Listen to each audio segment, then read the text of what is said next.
Oli ku There is Still Hope, channel y'essuubi. Kale amakya amalungi yonna gy'osinzira okuba ng'otulabira eno bagiyita There is Still Hope gwali mu ggwanga Uganda ate nawali emitala w'amayanja webale kuba ng'otulaba kama nkwebaza olwabulise kino omwalaba ekitiibwa kiba kityo n'amatendo omwoyo omutukuvu atuluŋŋamye okuyita mu Kristo Yesu omwana wa Katonda omulamu tusabidde amiina era amiina ddala nnyo. Kakati Apostle James Kawalya avuddeyo emabega awo n'agamba agenda gezaako ng'ekisoboka amatize ababaka ba Paalamenti ne Gavumenti ereete ekiteeso okubanga buli munnayuganda alina okuba n'insurance. Buli munnansi okuba n'insurance. By the way, waliwo amawanga nga eteeka mawanga gye gali basisita baffe abali mawanga ag'ebweru eyo kyatteeka okubeera n'insurance oba kikukakatako okuba ng'olina life insurance. Okitegeera? Kakati naye agamba mulimu benefits nnyingi nnyo nga ogenda omuwuliriza omuntu okuba ng'alina life insurance. Kuba omuntu asobola olwala asobola okukola ki omuntu alina waatandikira naye oba olina ka insurance ko namuna mu Uganda mulimu ebitongole nga wokoleramu olina okubeera n'insurance basaala ku musaala gwo. Kati ekizibu kye neeraliikiridde nti wano mu ggwanga Uganda mulimu abatakola nga ye talina mulimu, totally is a farmer nga n'oluusi lwalimye bifa n'akola loosi kimanyi oba agenda asasula atya insurance oba nga insurance eyo ya buli muntu ng'okola buli kampani n'owabanga mukozi wa waka waba afuna $20,000 batemengako omutwalo gwa insurance. Mu nsi ez'ebweru kisoboka naye waliwo amawanga mu Africa muno ezo nga bagenda kubba nzibe nze nkubuulira nga bagenda zirya buli mu nsi ez'ebweru kisoboka kuba bali balina system eri transparent naye wano mbanaye mu Africa naddala mu ggwanga lyange lyenzaalibwamu kiyinza obutasoboka.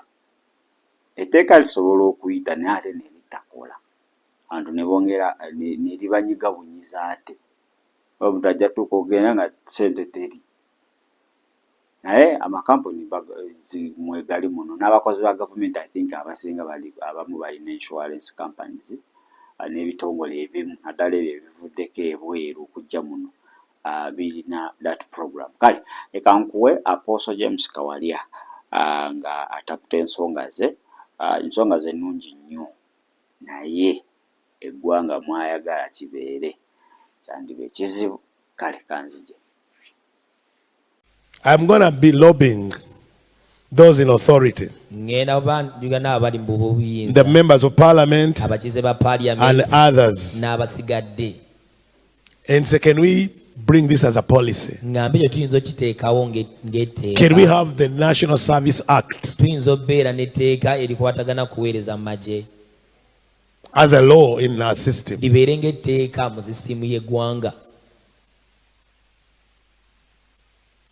Think about that. Can we have a national insurance policy act where every Ugandan, it's mandatory to have insurance? Because many of you are going to disturb us in your retirement because you don't have any retirement plan. You don't have pension. You're not in social security. Nothing. So you get old, you become a burden.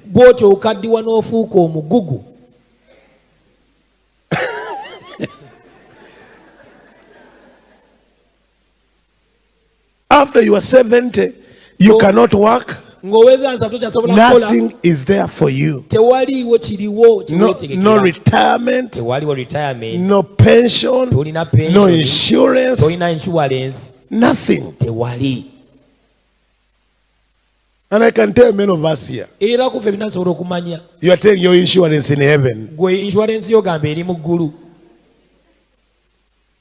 Until you think you are dying tomorrow and you make it to 70 and like, what next?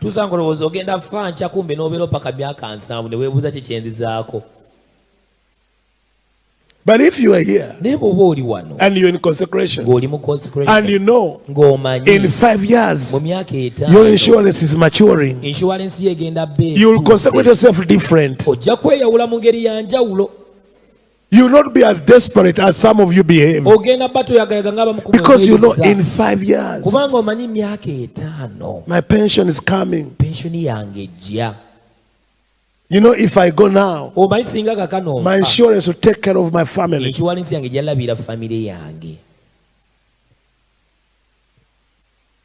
You must have a fund. And some of you are buying property. You're buying land.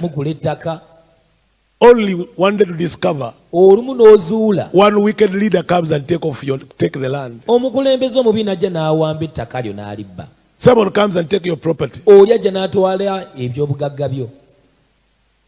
It's good to have property, but it's important also to invest in insurance,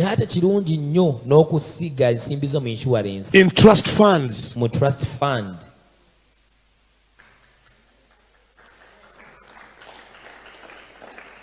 As a minister,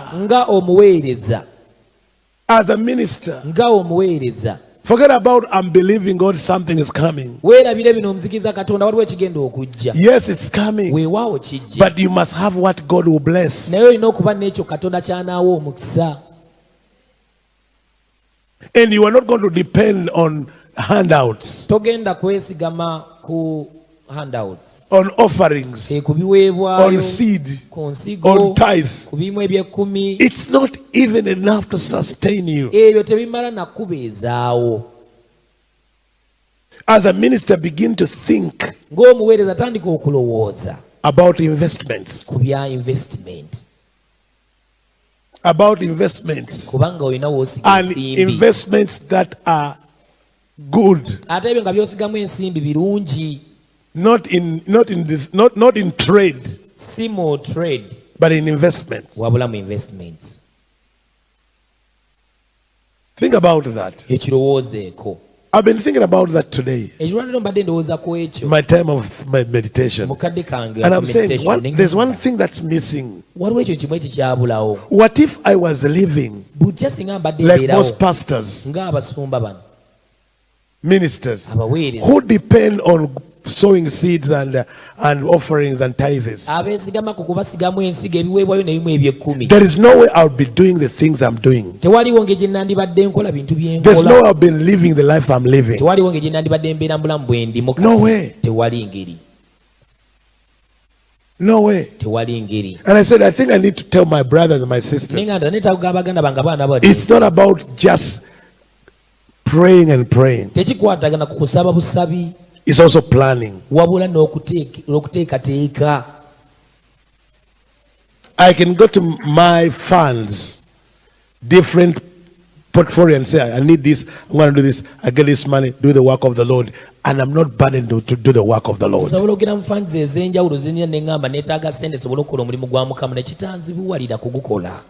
Are you getting what I'm talking about? Let me tell you about the freedom of serving God, not because you are looking for money from serving God. That's freedom. That's freedom. It gives you that satisfaction that I'm not doing this to get anything. I'm doing this because I love God. Do you know the good thing about you are funding your own ministry? You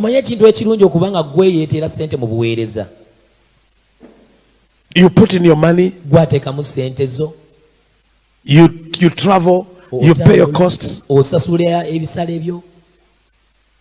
When we are starting ministry, me and my wife, we could be going to places in nations, and because the people there had different attitude about ministry, and because they are paying for your ticket and they are paying for your accommodation, then they could make you work like a slave. Sometimes make you preach from morning to evening, and then they are trading you to different churches. Like, oh, he's here, I'm sending him to you, I'm sending him to you.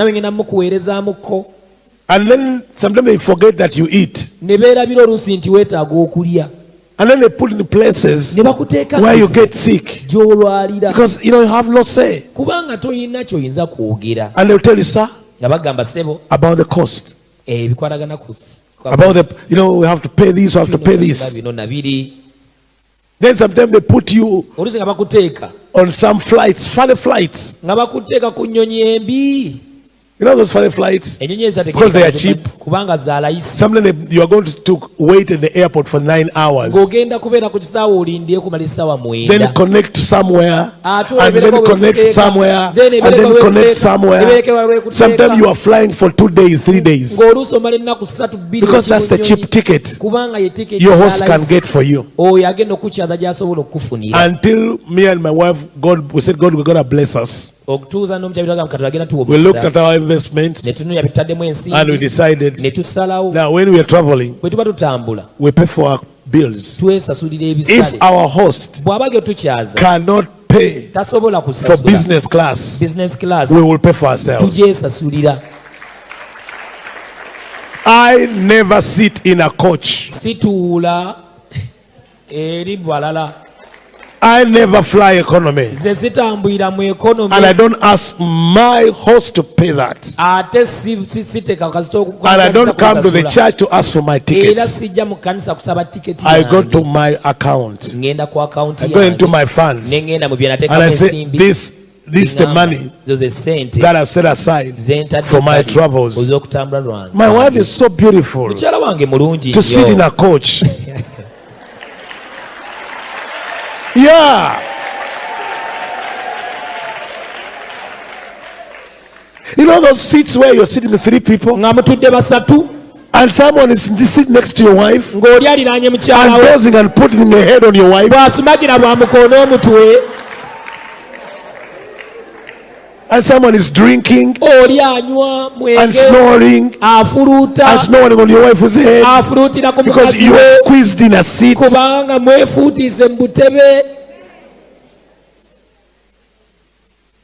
I said no.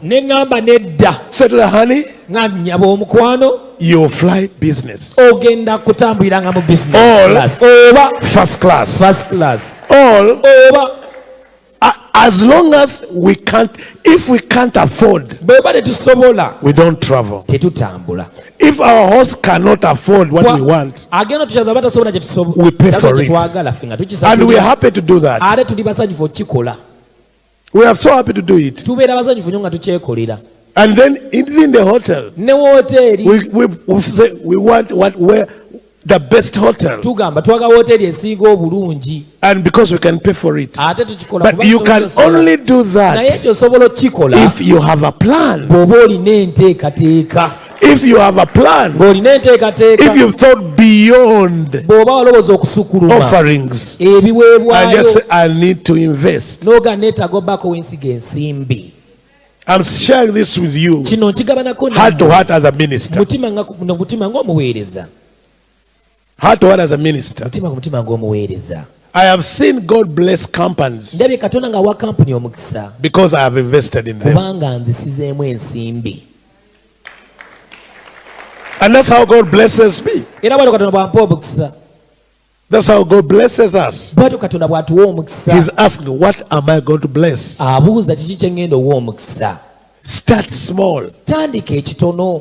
Buy stock. Gula ebintu. Buy bonds. Gula bonds. Get some shares. Funa emigabo. As little as you can. It's not about even the money. It's about the discipline you are developing. It's about what you are developing, the discipline of saving. Amen. Amen. To save does not mean that you have much. It means that you are disciplined. You have, when you get the money, there is your tithe. You don't eat it. Your investment percentage, you never eat it. You get it? Your ministry fund, you don't eat it. Even if there are needs, you don't touch on that. The tithe, your investment, your ministry, that should be put aside as a discipline. And you women, you have a lot of power. I want you to nag your husband, make him sleepless, to make sure you are investing somewhere. Mutawanyi, disturb him, ask questions. Sir, Sebo, what's your plan? Sir, Sebo, what's your plan? Amen. Amina. Take money from him by force and save it.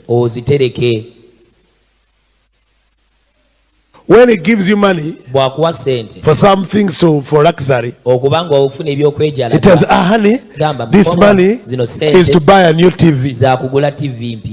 Get it. Keep quiet. Where is the TV? Keep quiet. Yes. Years down the road, you tell him, honey, our investment has now reached 100 million. What? Yes. Wow. That's a wise woman.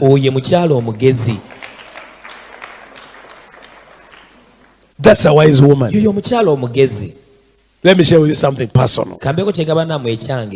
Some years back, my wife suggested to me something funny. She said to me, honey, every time you are back home, in your wallet, all the money below 10,000 is mine.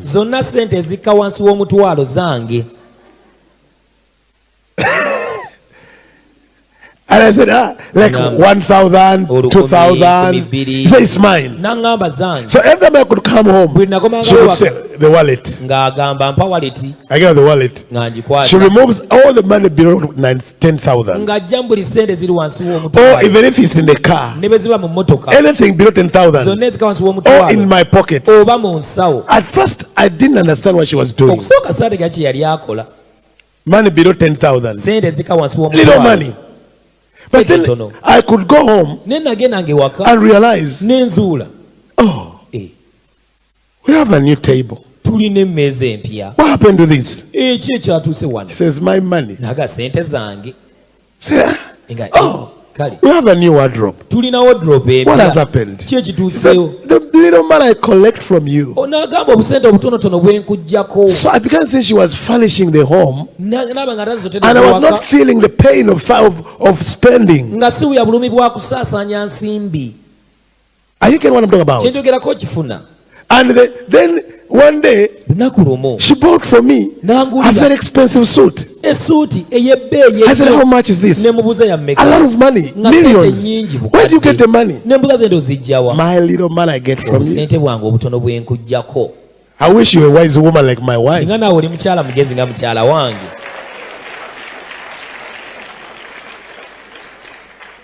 Little money. 2,000, 3,000.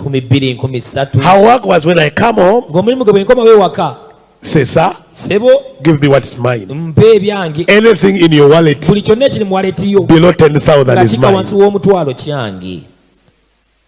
Anything in the car below 10,000 is mine. So if she finds money in the car, 20,000, 10,000, 50,000, she gives it back to me. Say, this is your money was in the car. But anything below, say, this is mine. And mine not for her to eat. But I realized that money became a very big asset in our marriage. Can you create something in your family for yourself? That every time you go home, anything below 10,000, you keep it somewhere. You don't pick it tomorrow. Anything below $10, you keep it somewhere. You save it. At the end of the year, you can appear in church and tell pastor, I have $20,000 for the work of the Lord here. Amen. Amina. A pastor one day said, an old lady came to him and said, Pastor, I have some money for missions. And the money was almost $150,000. And the pastor asked this old woman, where do you get the money? And the woman said, I have been saving that money the last 28 years. Every day I could put aside a $10 somewhere, a $5 somewhere. And now it has accumulated to 150,000. It's now, where are you going to take it? All the pastor said, I have it. Where take it? A children's home in Africa. And that woman came to open children's home, built in her names. By the time she died, there is a home in her names. That is a legacy. She has left a legacy. The home is built in her names. But she used to save the $10, the $5, the $10, the $5 on the account. And she said, this money will be my legacy. Maybe you need to have a legacy fund. That in 15 years from now, there will be enough money to build a school in your names. And you give a community school, your home village, and you give it a school. That was a legacy. That was a legacy. Okay, praise the Lord. Ndowooza omutuma omuwulidde bulungi engeri gy'asenzeseemu ebintu bye, example z'akuweereddeko ewuwe waka ye ekintu ekiri lesidan balina poliisi yaabwe n'omukyala ng'awadde ewaka oba mu mmotoka oba ewaka, sente zonna eziri wansi wa 50 sizize.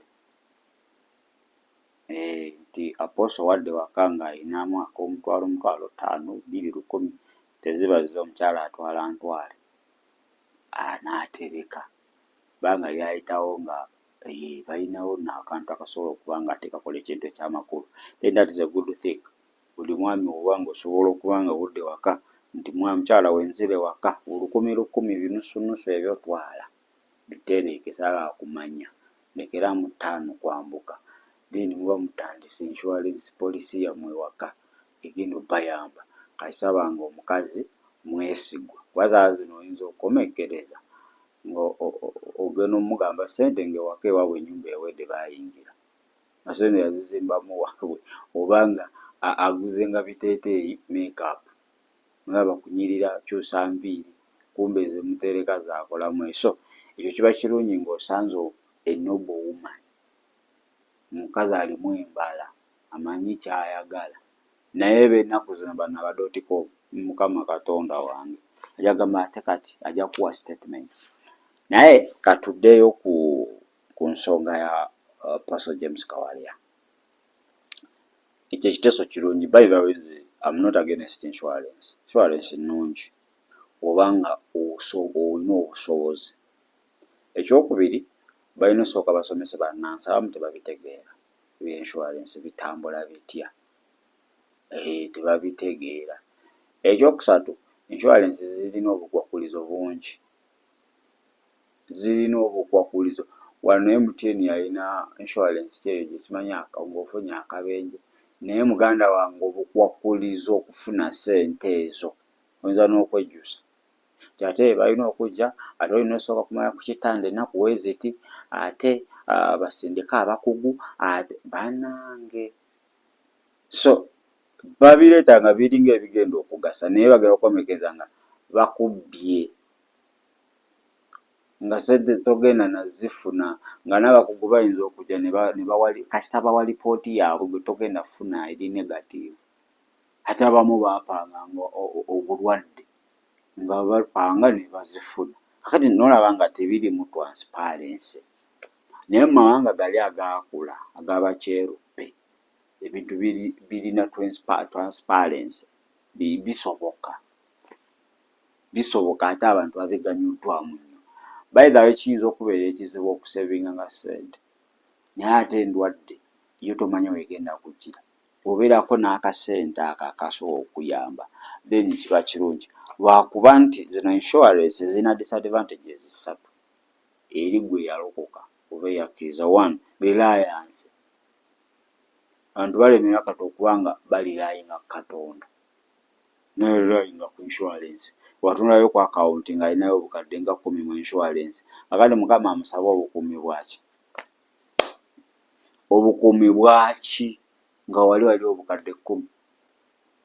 So alirayinga nnyo ku kiki kyalaba wali ku akawunti. Obwesigwa bwonna ne trust mu Katonda ayinza okukomekeza nga ate tatabumuwadde.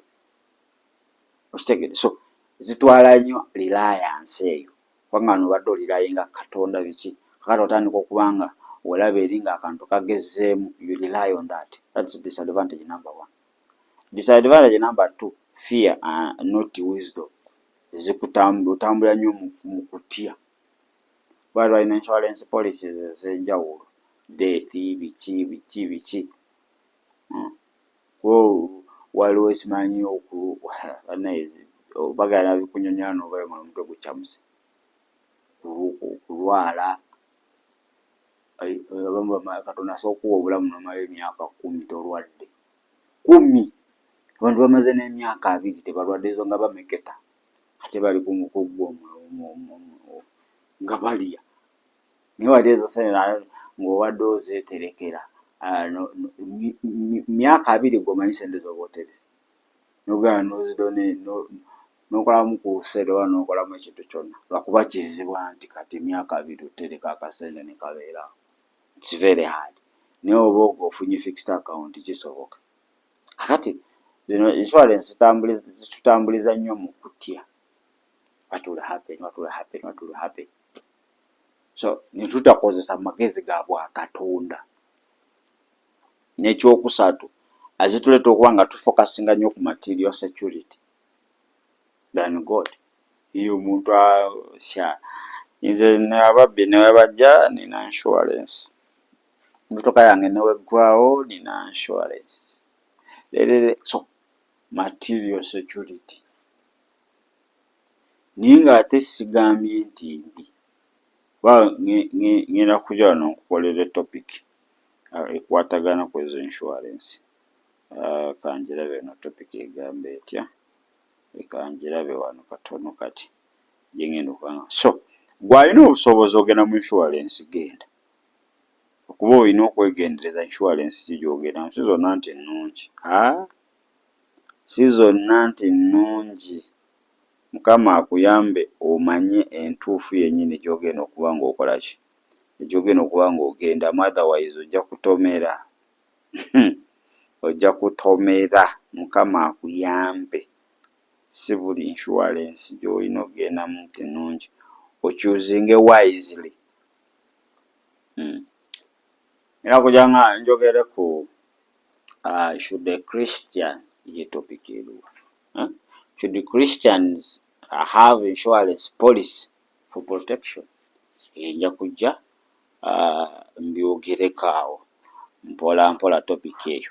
Nkuwa ensonga zange lwaki olina obeera ne insurance, ate nkuwe n'ensonga zange lwaki olina okutta ku bigere, olina ogenda mpola mpola, ate ne insurance company kizo olina okuba nga okola ki weegendeza. Kakati mu ggwanga Uganda insurance kiyinza okubeera ekizibu Apostle kyagala oleeta kirungi, but it's a good idea.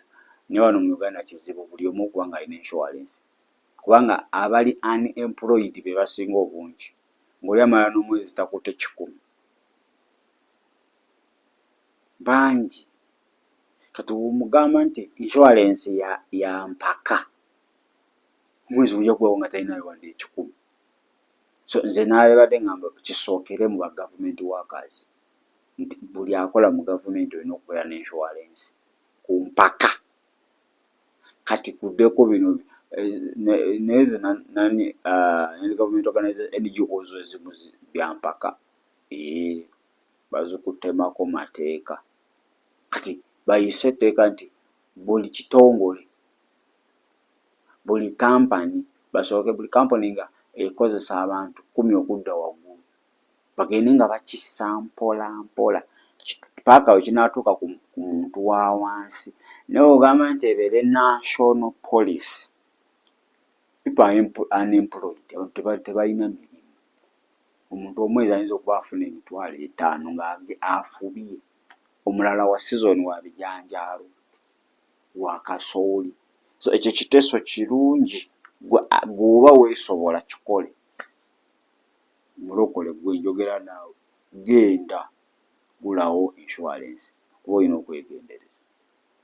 Naye ekiba kireeta nga it's a national police yinza obutayamba okusinziira ku state y'eggwanga lyaffe n'enguzi ennyuka obunyoosezi se baba bagenda zikumpanya nti abantu baba bagenda tandika oteekawo bi insurance companies ebyekimpatiira babbe bannayuganda badduke bagende. Nze nkubuulira nekigeeza nekiyita ne national matter, oyinza olaba insurance companies zimeruka wano ng'ebijanjaalo. Maama nze ate ffe bannayuganda twezira kulaba kapya nga tuddukira omwo nga batubba.